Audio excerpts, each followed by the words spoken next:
back then deplatforming was a real risk. And even for my opinions, which are not that crazy, there were certain things I wanted to talk about that I felt like if I did and I joined like a Patreon or something, I'd get chopped. So I joined with you guys. I started writing more seriously, and I just wrote from a place of maybe like I felt like there were things that weren't said that had to be said. I'm gonna. I think we're live, Chris. We got a viewer.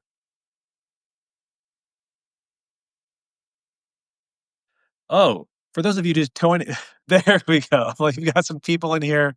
They're It's definitely back. All right. new. I just had to. There we go. I went and yelled at the people, and instantly it's working.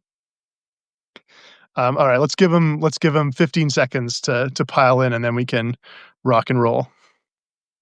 Damn, very exciting. Um, Got my you're in front of my massive Substack audience. I'm platforming you right now. Thank you. I mean, I haven't been here in a while, so I'm like, I don't know any of the rules. I even sharing sometimes I'm like, okay, I have to like relearn some of this stuff. You guys have added obviously a bunch of features, so I'm just like slowly figuring it all out. All right. I think we've got enough people. Let's get going.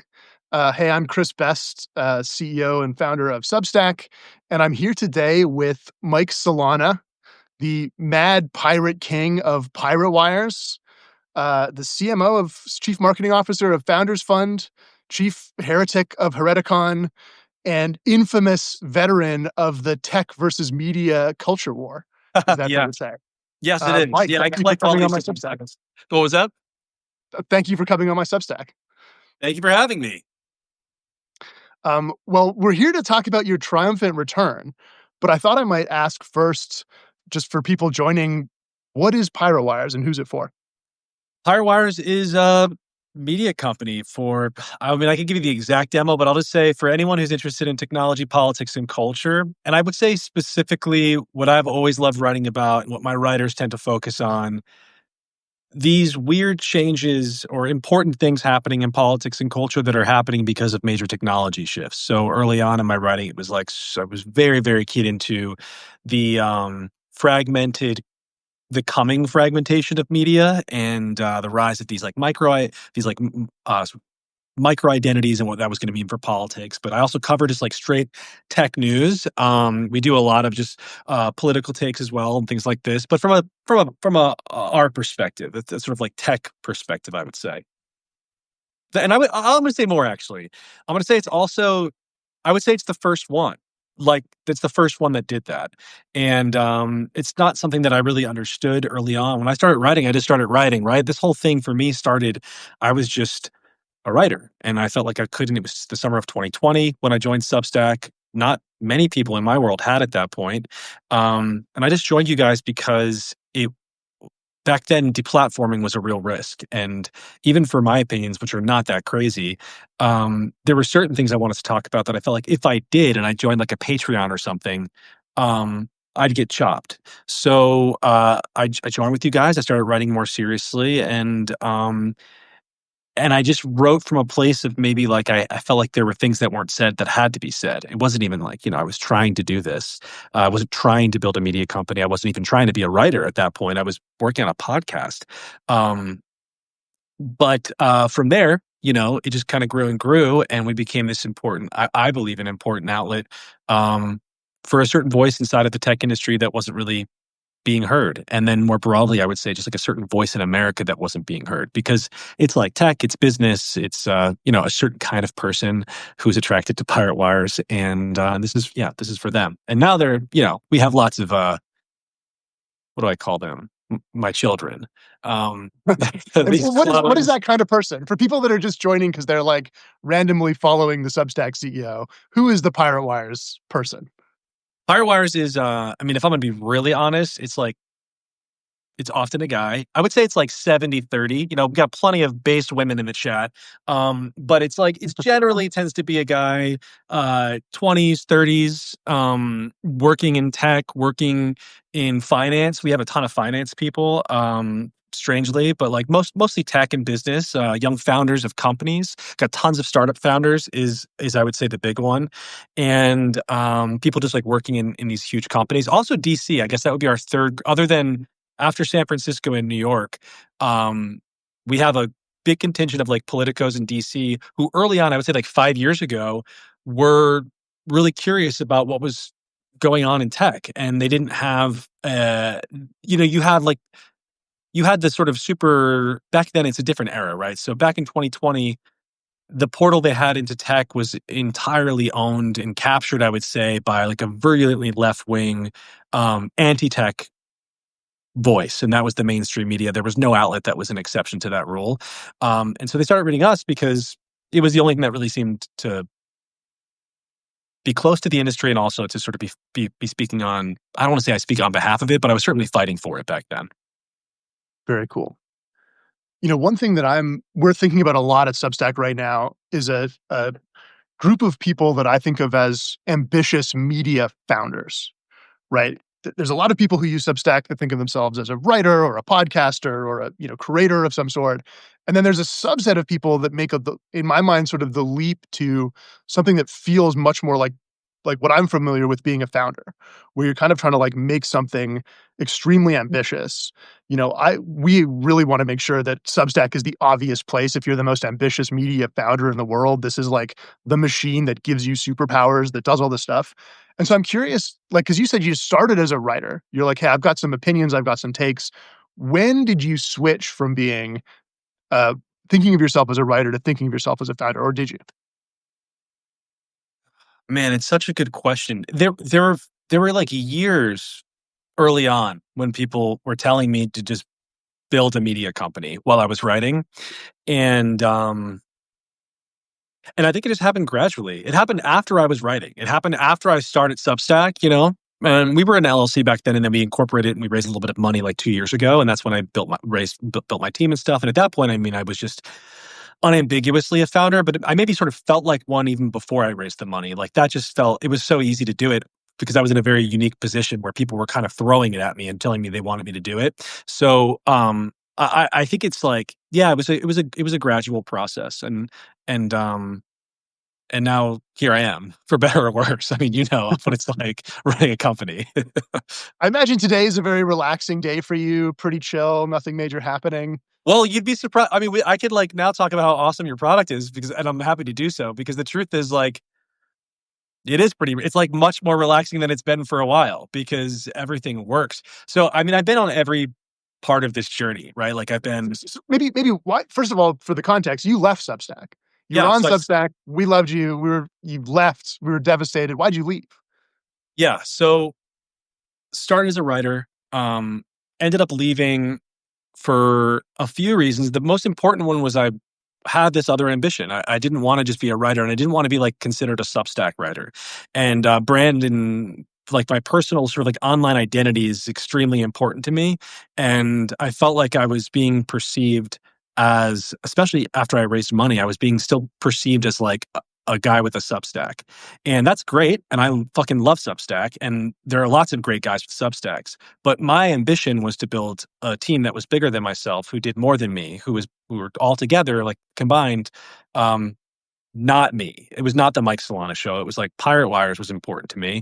And that meant that my brand was like my visual identity online was really important. I wanted complete design control. I wanted to control everything about like the subscription flow and like what different newsletters I had. And I know you had pieces of these things, but not what I wanted. And I just was really anal about like everything. And I wanted everything that I wanted and only what I wanted. And that was probably, I would say that was the biggest, yeah, that was the biggest thing. It just felt like I needed to go and build like in a blank slate, what would Pirate Wires look like if I could start over? And and I was I didn't see an option to do that at Substack at the time. Though as I remember you had given me an exit interview and you were like, if you ever want to come back, like we'll make it work. And um I just couldn't hear that at that point. I knew it was going to be hard because I didn't leave angry. I loved you guys. I didn't want to leave. I knew that the growth engine was insane. I knew what you guys were doing. I could see what you were doing with recommendations.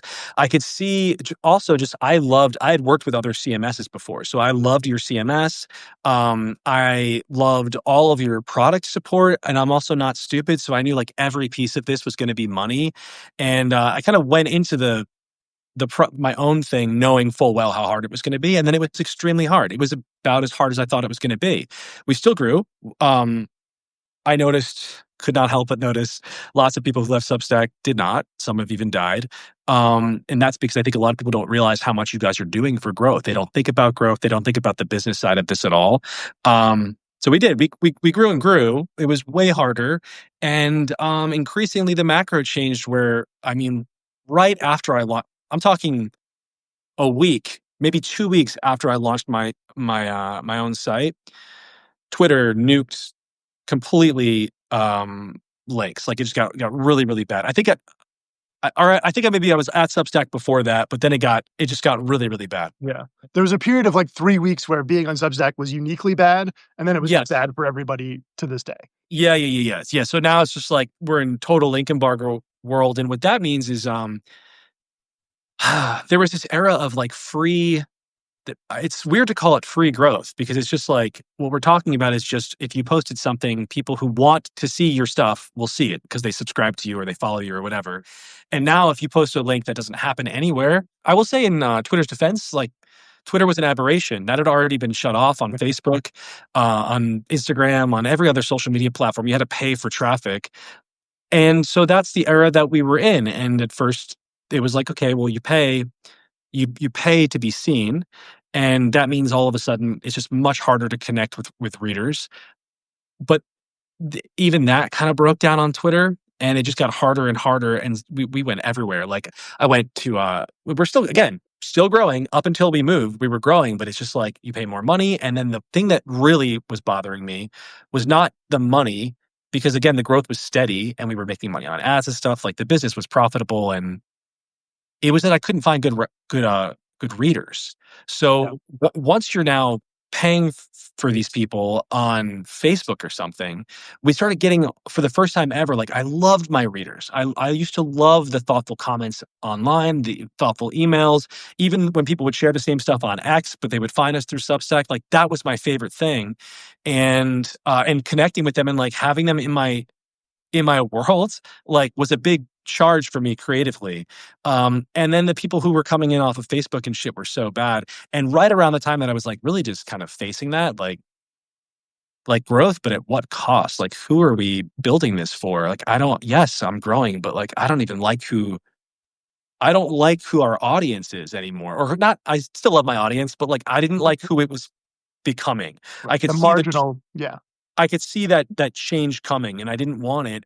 And then you invited me to lunch, and I was like, "Well, I actually have a lot to talk about, so let's see what Chris has to say." And then you gave me everything I wanted. So it was like, great. I am able to have control of everything. I can still have my own site. I can still design in the way that I want personally. And you guys did a lot of work to let me bring myself back to this, and so I feel very blessed and grateful. I know that I actually am unique in the world of media companies because I'm the only person who's been sort of now on every part of it, like a Substack writer, a media owner within Substack and with and off. And I kind of know I know the different moving pieces, and I know how important this place is. And the thing that is most important about Substack is that you have amassed, other than the tools, which are fucking awesome and I love using them, but the thing that is killer is just this is where all of the high quality readers are. Like millions and millions of people who enjoy reading long form content are right here, and they're looking for new stuff to read every day. And so it's just a fucking no brainer. Like for me, it's so obvious. Like why would I go anywhere else? Why would I even try the other thing? Like this is definitely it. So that's my story. Hell yeah. Well, thank you for coming back. We missed you. And thank you for being a guinea pig for some of this mass customization stuff we're making. It's helping, bring this to everybody eventually. Um, Maybe tell me about, last question. Tell me about your ambitions from here. So you're back on Substack. as you go, as you become the nefarious media billionaire that your enemies already believe you to be, what does that look like and what does that feel like? What is the fullest version of this thing? I mean, the fullest version of this thing is like we're covering everything the way that we're covering tech. Like you start with the intersection of technology, culture, and politics, and that's a niche where I feel like we're unmatched. Nobody covers those things in the way that we do. Nobody has access to the people who we have access to, and I think a lot of that comes from the fact that we just write with love. At least I write with love. I have writers who are they also write with love, but everyone's their own. We're like a team of superheroes, right? Like they all do their own thing, but we kind of care about the same general stuff. But no one was getting the Big Balls interview that I got. No one is writing about him that way. No one is writing about that story that way. And so I want to do that even better and reach as many people. I want to reach every single person who wants that specific thing. And then once we've completely dominated there, we move on. And there are a handful of different verticals beyond tech, beyond business, beyond culture and politics that I'm really excited about, and we'll get into. But that's about just we want to just keep producing. I think the one thing I learned, the most important thing I learned, and I've learned a lot, and it has not all been pretty these past couple years, especially. It's been like a long journey, but the last 2 years specifically have been hard and rewarding and emotional, and it's like crazy shit. I mean, have made new friends, have lost friends. Like media is a fucking cutthroat world too, by the way. Like people come at you. You're well, anyway, that's a whole other maybe conversation for another day. But through Kind of all in of weird contrast to tech, right? I think everyone it's imagines the tech would be opposite. insanely It's cutthroat. completely the opposite of tech, which is why I was so shocked when I started this whole thing. The tech is a world of abundance. Everyone it's not zero sum. It's super abundant. Like there's lots of money and people want to work together and they want to work together for a long time because they think, okay, well, we're going to help each other, in the end. And so even like your rivals in tech are kind of nice to you. Whereas in media, it's like even maybe more than like your friends more than anybody else are not. And it's because they see the world as finite. Like there's a limited amount of attention, there's a limited amount of money. There are smaller gains there to be had, and so they're just way more cutthroat. And that is a tough pill to swallow for a sensitive soul like myself. But the thing that kind of got me through it, that always gets me through it, is just like quieting down and thinking about what I what lights my hard up and writing about that. And for me, that tends to be like muses. I find people who are really inspiring to me, and that can be bad or good. Like there are some really batshit crazy people You have some dark muses. That who tracks. inspire me. They inspire me, but the good ones too. Like it's a mix, right? Um, and and throughout all of it, that go like returning to that has been the thing that keeps me reminds me of what's important. And like this morning is a version of that. So many interesting, great things happen today all at once. Obviously, all of the Substack stuff. So it's like we're releasing our daily for the first time ever, which you guys should all subscribe to. It's the Pirate Wires Daily. There's a subscribe button at the top of your screen. Just smash that Yes. subscribe button. Smash it. Smash the hell out of it. So the Pirate Wires Daily goes out. We get to see people sharing it for the first time in the Substack ecosystem. Obviously, people are like, we sent a welcome note out, and a bunch of people were super excited that we're back in here. Your comment section, we floated up to the top. So now I have a much more lively comment section. Immediately, I feel this like rush of connection with our readers. And then I also published a piece of a classic sort of a kind that I feel like I really developed inside of Substack in a unique way. It was while I was writing on Substack. It's like it's a very I felt like, if there was like a drag queen version of Mike Solana, like that's what I saw. It was like the pure, like crazy distillation of me and what I do and what I love to do in this piece, Age of Balls, which I just published today about big Yeah. balls. And I found out about your big balls piece from Max Weiner, so thank you for bringing that whole thing into my life. you got it. So that it just feels like the stars have aligned, and I'm really, really happy. And that, always finding that thing always finding that inspirational thing that I want to write about, that I want to publish stories about, people doing important things that need to be celebrated, or people doing nefarious things that need to be unpacked. Like that charges me up. And then sharing it with you all and having that feedback and having you share things is like just so exciting and so fun. And I'm like so stoked to be back. Hell yeah. Well, welcome back. Everyone subscribe to Pirate Wires. Mike Solana, thank you. Thank you for having me. Cheers.